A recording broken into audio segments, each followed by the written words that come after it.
Welcome to upscale with अंकुश। नमस्कार मेरे दोस्तों, आप सबका स्वागत करता हूं दिल से। दोस्तों इमेजिन करिए, सोचने वाली बात है कि आपने एक मस्त यूनिक ऑर्गेनिक कॉफ़ी शॉप की शुरुआत की है।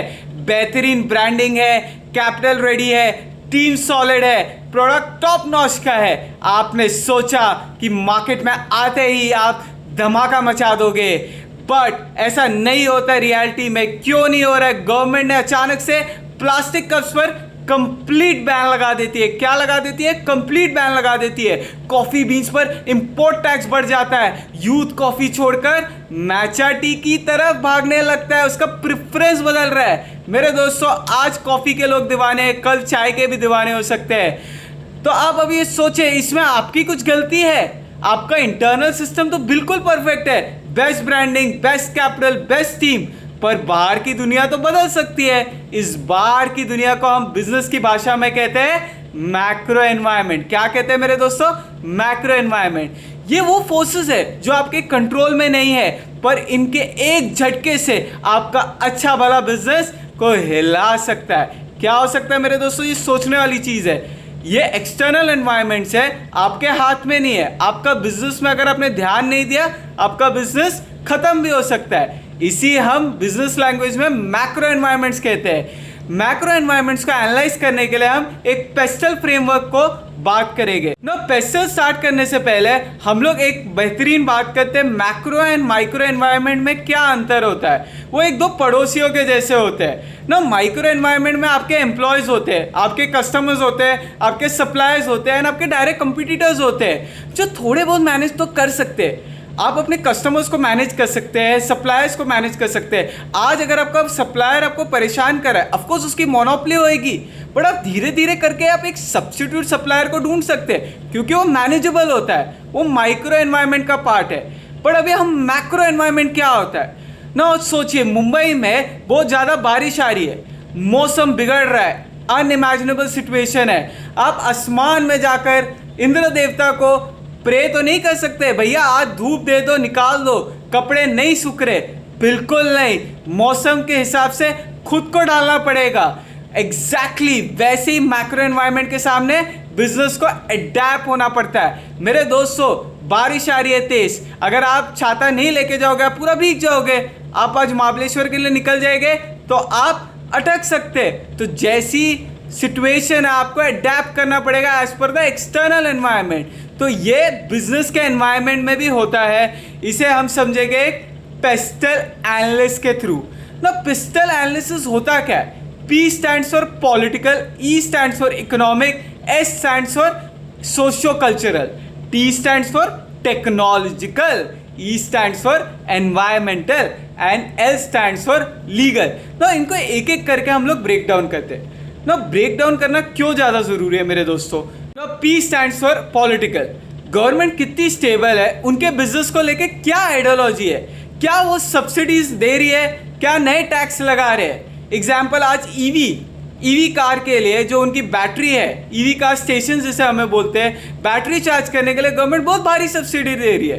तो एक बेहतरीन मौका है कि आप वैसे पंप्स खोलेंगे, चार्जिंग स्टेशंस, तो आपको एक अच्छा फ़ायदा मिल सकता है। क्या आप इन्वेस्ट करें या नहीं करें उस देश से, वो आपका पॉलिटिकल सेक्टर आपको बताता है। ई स्टैंड्स फॉर आपका इकोनॉमिक एनवायरनमेंट, किस देश में कितनी महंगाई है, क्या इंटरेस्ट रेट्स है, लोगों के कितने डिस्पोजेबल इनकम है, यानी खर्च करने लायक पैसे बचे या नहीं बचे।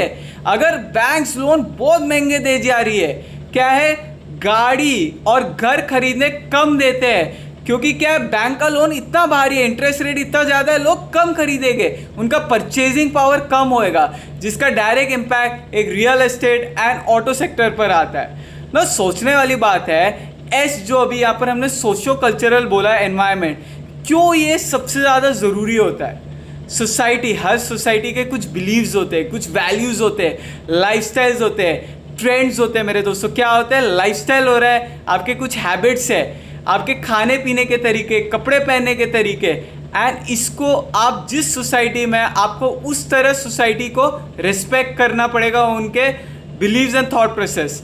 जैसे आज हेल्थ एंड वेलनेस का ट्रेंड बहुत चल रहा है मार्केट में, लोग अब शुगर फ्री, लो फैट्स ऑप्शन ढूंढ रहे हैं। अगर आप एक सॉफ्ट ड्रिंक कंपनी हो और अपने इस सोशल शिफ्ट को नहीं कर रहे हो तो आपके बिजनेस बहुत ज़्यादा डेंजर में है ना। सोसाइटी क्या है, हेल्दी चीज़ों पे बढ़ रही है, हेल्थ फ्रीक बन रही है, उनको चाहिए जिसमें कम तेल खाना पीना है, कम एसिडिटी है, ये सोडियम नहीं है, तो इसे हमें शिफ्ट करना पड़ेगा society. No, T stands for technology environment. Technology business का सबसे बड़ा गेम चेंजर होता है। एक नई टेक आई एंड पूरा इंडस्ट्री गायब हो जाता है। याद है कोडक के जो रोज है, एक ज़माने में उनका राज था एंड डिजिटल कैमरा और स्मार्टफोन्स के उनकी हिस्ट्री बना दी। ऑटोमेशन आ गई, एआई आ गया, डिजिटल इंफ्रास्ट्रक्चर हर बिजनेस को चेंज कर रहा है। आज हम लोग सब एआई ड्रिवन है। छोटी चीज़ के लिए हम एआई को यूज़ करते हैं। जो बिजनेस अडेप्ट नहीं करेगा एआई में, टेक्नोलॉजी से अपडेट नहीं करेगा, तो वो बहुत प्रॉब्लम में फंस सकता है। एनवायरमेंटल ना, अभी एनवायरमेंटल क्या है, आप इस सोसाइटी में, आप इस एनवायरमेंट में काम कर रहे हैं, तो ये जो कार्बन एमिशन है, आपका ग्रीन लॉजिस्टिक है, आपको हार्म नहीं करना है एनवायरमेंट को। वो ब्रांड ज़्यादा पसंद है जो एनवायरमेंटल कॉन्शियस है। ब्रांड को अपना कार्बन फुटप्रिंट को कम करना है, पोल्यूशन नहीं मचाना है, साफ सफाई हो गई है। यह आज की नेसेसिटी बन चुकी है मेरे दोस्तों। टेक्नोलॉजी आपकी नेसेसिटी है, सोसाइटी को रिस्पेक्ट करना ना। एल, लीगल एनवायरनमेंट ना। अभी हम लोग लास्ट पार्ट है लॉ एंड रेगुलेशन लीगल ना। जैसे डेटा प्राइवेसी लॉ है, एंटी ट्रस्ट लॉ है, आप इसको निगलेक्ट नहीं कर सकते, नॉन नेगोशिएबल है। आप किसी भी सोसाइटी में काम कर रहे हैं, आप किसी भी देश में काम कर रहे हैं, अगर आपको अपने ब्रांड का रेपुटेशन बचाना है, आपको लीगल फ्रेमवर्क के हिसाब से काम करना है। अगर आप कुछ भी हिंड्रेंसेस लेके आते हैं, लीगल फ्रेमवर्क में नहीं फॉलो करते हैं, तो आपको बहुत हैवी पेनल्टी मिलेगी, आपका बिजनेस खत्म भी हो सकता है ना। बात करते हैं डेमोग्राफिक एनालिसिस के बारे में। डेमोग्राफिक का मतलब क्या है? पॉपुलेशन का एक्सरे करना है। वापस से बोलता हूँ, डेमोग्राफिक के बारे में बात कर रहे हैं। डेमोग्राफिक एनालिसिस क्या है? एक्सरे करना, किस चीज़ का, कितना आपका पॉपुलेशन है, मार्केट कितनी बड़ी है, आज एज स्ट्रक्चर क्या है, कितने बड़े लोग हैं, कितने छोटे लोग हैं, कितने सीनियर सिटीजन्स हैं, उस डेमोग्राफिक को डिवाइड करना है। कितने अमीर लोग हैं, कितने गरीब लोग हैं, कितने मिडिल क्लास है, कितने लोअर इनकम ब्रैकेट का रेशियो निकालना है। तो उस हिसाब से आप अपना डिस्ट्रीब्यूशन चैनल को डिसाइड कर सकते हैं ना। आप डेमोग्राफिक बोलेगे यार ये तो सेंसस वाला काम है, ये नहीं है भाई। पूरा एक्सेल निकालना है आपको, कौन से टारगेट करना है, यूथ को टारगेट करना है या मिडिल एज को टारगेट करना है, न्यू रिच को टारगेट करना है या पुअर को रिच करना है, आपका प्रोडक्ट कैसा है, वो आपको डेमोग्राफिक से समझ आएगा ना। समझते हैं मेरे दोस्तों एक केस स्टडी से बेहतरीन ना। नेटफ्लिक्स आज एक बहुत बड़ा नाम है, हमने बहुत ज़्यादा थ्योरी पढ़ ली ना। समझते हैं इसको एक रियल लाइफ एग्जांपल से, जो नेटफ्लिक्स ने डेमोग्राफिक को एनालाइज किया एंड आज इंडिया में वो राज कर रहा है।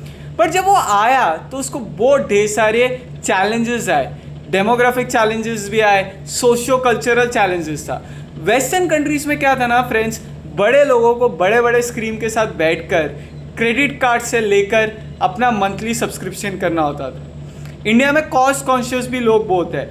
बाहर में जो है एक 650-700 रुपये अगर हम कन्वर्ट करें तो उसमें नेटफ्लिक्स का सब्सक्रिप्शन था ना। अभी हम लोग इसको मैक्रो लेंस के थ्रू देखें ना, डेमोग्राफिक एंड इनकम रियलिटी क्या है इंडिया में।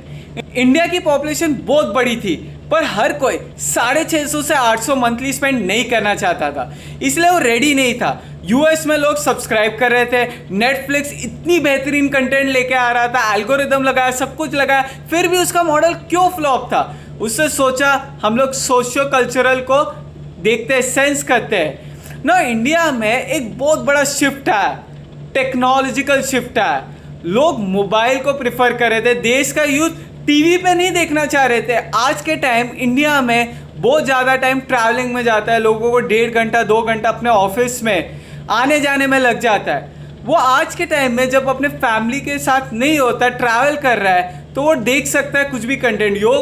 यूट्यूब में म्यूज़िक सुनते थे, अपना तारक मेहता का उल्टा चश्मा देखते थे। उससे सोचा यार ये तो अपॉर्चुनिटी है, लोगों के पास इतना टाइम है। उनने पूरे देश में, वर्ल्ड में पहली बार खाली इंडिया को टारगेट करते हुए ओनली प्लान लॉन्च किया। क्या प्लान लॉन्च किया? 199 रुपीज़ में। उससे डेमोग्राफिक यूथ पर सारा यूथ इंडिया कहाँ पर है, फ़ोन पर है, वो ट्रैवल कर रहा है, वो सस्ता है, डेटा एफिशिएंट है एंड 199 तो यार आराम से कोई भी खर्च कर लेगा, सब्सक्राइब कर लेगा। रिजल्ट उनका यूज़र बेस इंडिया में तेज़ी से एक्सपैंड हो गया। यही होता है सही मैक्रो और डेमोग्राफिक एनालिसिस का फ़ायदा। उनने नस पकड़ ली कि लोगों के पास टाइम है ट्रैवलिंग करते हुए, उनने टारगेट सेगमेंट किया, सस्ता बनाया अपना मॉडल को, 650-800 रुपये से कम करके वो लोग ने 199 का प्लान लेकर आया, इंडियन तड़का लेकर आया, इंडियन वेब सीरीज़ लेकर आया जिसमें इंडियन कैरेक्टर्स थे जो फेवरेट थे। उनने नई नई मूवीज़ को कहा कि वो तुरंत 1 महीना में आ जाए, लोगों को आदत दिलाए कि मूवी थिएटर के साथ हम नेटफ्लिक्स में भी देख सकते हैं। तो हम गाइस आज आपने क्या सीखा, आपका क्या टेक अवे था? बड़ा सिंपल है, बिजनेस चाहे छोटा हो या बड़ा हो, उसको अपने मैक्रो एनवायरनमेंट से भाग नहीं सकता है। उसको अगर सरवाइव करना है तो बाहर के एक्सटर्नल एनवायरनमेंट जो मैनेजेबल नहीं है उसको समझ के एक पेस्टल एनालिसिस करना है, डेमोग्राफिक पर ध्यान रखना है, बदलते हुए मौसम को समझना है और हर चुनौती को पार करना है। कई कई चीज़ें आपके हाथ में नहीं है, लेकिन अगर आपको मालूम है, आप पढ़ रहे पॉलिटिकल एनवायरनमेंट में क्या होने वाला है, कैसे रूल्स एंड रेगुलेशंस आपके बदलने वाले हैं, आप एक पहले से फोरकास्ट कर लीजिए। आपने अगर अपना पॉलिसी फ्रेमवर्क उस हिसाब से कर लिया तो आप कामयाब हो सकते हैं। आपको सोसाइटी में आप रह रहे हैं, कोई भी बिजनेस अगर सेंटिमेंटल रिलीजियस बिलीफ को हर्ट करता है कहाँ पर भी वर्ल्ड वाइड तो सर्वाइव नहीं कर सकता, बिकॉज एक वैल्यू एंड बिलीव्स को चेंज करना बहुत ज़्यादा मुश्किल है। इसलिए अगर आप प्रोडक्ट अपना बना रहे हैं, सर्विसेज बना रहे हैं, आप वैल्यू एंड ट्रस्ट बिलीव को रेस्पेक्ट कीजिए मेरे दोस्तों। आपको कई चैलेंजेस आएंगे मैक्रो एनवायरनमेंट में, बिकॉज आजकल समय रैपिडली बदल रहा है, खास से आपका टेक्नोलॉजी हर मिनट कुछ नया नया आ रहा है, ऑटोमेटिक कोडिंग हो रही है। आजकल इंजीनियर्स जो है एक एक सेकेंड में कोड लिख सकते हैं थ्रू AI। आप सोच सकते हैं कितना रेवोल्यूशन है मेरे दोस्तों। तो आपको भी अपने बिजनेस में टेक्नोलॉजी एडवांसमेंट लेके आनी है, वरना आप एब्सोल्यूट हो सकते हैं। ये चीज़ें आपके हाथ में नहीं है मेरे दोस्तों, बट आपको एनालाइज करना पड़ेगा, इम्प्लीमेंट करना पड़ेगा ये सारी चीज़ें। अगर आपको सर्वाइव नहीं, आपको बेहतरीन मार्केट शेयर चाहिए, तो दोस्तों मैनिफेस्ट कीजिए कि सब कुछ अच्छा होएगा। आप एनालाइज करेंगे मैक्रो एनवायरनमेंट को, हर चुनौती को पार करेंगे, हर चीज़ अच्छी होएगी।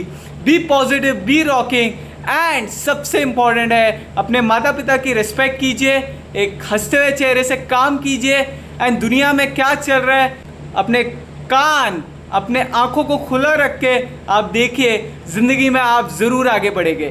थैंक्स अ लॉट मेरे दोस्तों, थैंक यू, जय गुरु जी।